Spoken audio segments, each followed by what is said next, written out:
All of these things that you have talked about are very inspiring. I'd like to hear how you would put meat on these bones if you were presidential candidate X. Thank you very much. I appreciate that. And by the way, I'm not. And it turns out I'm the only Republican not running this time. So how do you put meat on the bones of this? You start by remembering your purpose. And our purpose is working for our fellow man, particularly those with less power than us. That's our purpose. Number two, how do you make that real? With a moral consensus around our obligation to fight for people who have less than we do, which is to say people who are not here, especially those who are poor. How do you do it? You do it with a strategy. And the strategy starts with, number one, values. I talked last year about faith, family, community, and work as the secrets to success for virtually everybody in here. Faith is a transcendental notion of what's good, religious or not. Family, families where we take care of each other and we have traditional family life within the bounds of what we understand that to be. Community, which is friends, and work is a sanctified pursuit, as a cultural thing, not just as a way to make money. Those are the values that we never share with the poor. We have to have a strategy where we talk to political candidates and say, have you discussed your secret to success with the poor, or are you treating them like liabilities to manage? You treat your kids like assets to develop. You treat the poor like liabilities to manage. The way that you bring those together is by sharing values. That's number one. Number two is help. Help for people.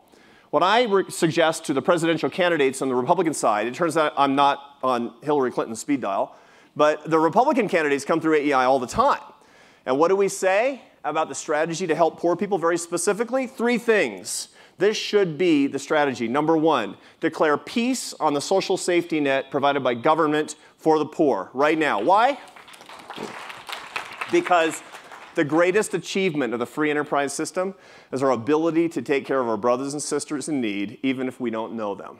No society in history has ever been able to do that, and it is because of capitalism that we're able to do it. Declare peace on the safety net. Two, only for people who are poor. What's bankrupting Greece today, Greece is going to default on its IMF debt on Tuesday and probably end up leaving the Eurozone, but that's not the real story of Greece. The real story of Greece is the 25% increase in suicides by the poor, the increase in homelessness by a factor of 3 and hunger by a factor of 2. Why is that? Because of austerity. Why is that? Because of insolvency. And that insolvency has come about, why? Because the safety net was not limited to the poor. It had 60% of the population of Greece on the dole. That's what happens when it's not limited to the poor. If you join me in believing the least of these, our brothers and sisters, need our care and help, you must be somewhat fiscally conservative. That's what I'm suggesting. Three, the safety net always requires work, because work is an inherently dignifying thing. When you ask Americans, do you believe that people who get welfare should work for their welfare? And you ask only Democrats, you know what the percentage saying yes is? 92%. 92% of Democrats believe that welfare should come with work. Why? Because it's not a punishment, it's a blessing. Work is the secret to a dignified life. Work is the secret to building ourselves up. Now, we need policies that make work pay. I'll talk about that here in a second. But those are the 3 tips to fixing the safety net. Number 3, hope. We need an agenda of hope. And that comes from education reform, where we actually help kids instead of grown-ups, unlike what we're typically doing today. We need entrepreneurship that is not only for rich people, but also includes the poor. And we need a radical agenda of job creation and work. And we know how to do all 3 of those things. That's what we talk about with politicians. Values, help, and hope. And hope comes from education and entrepreneurship and work.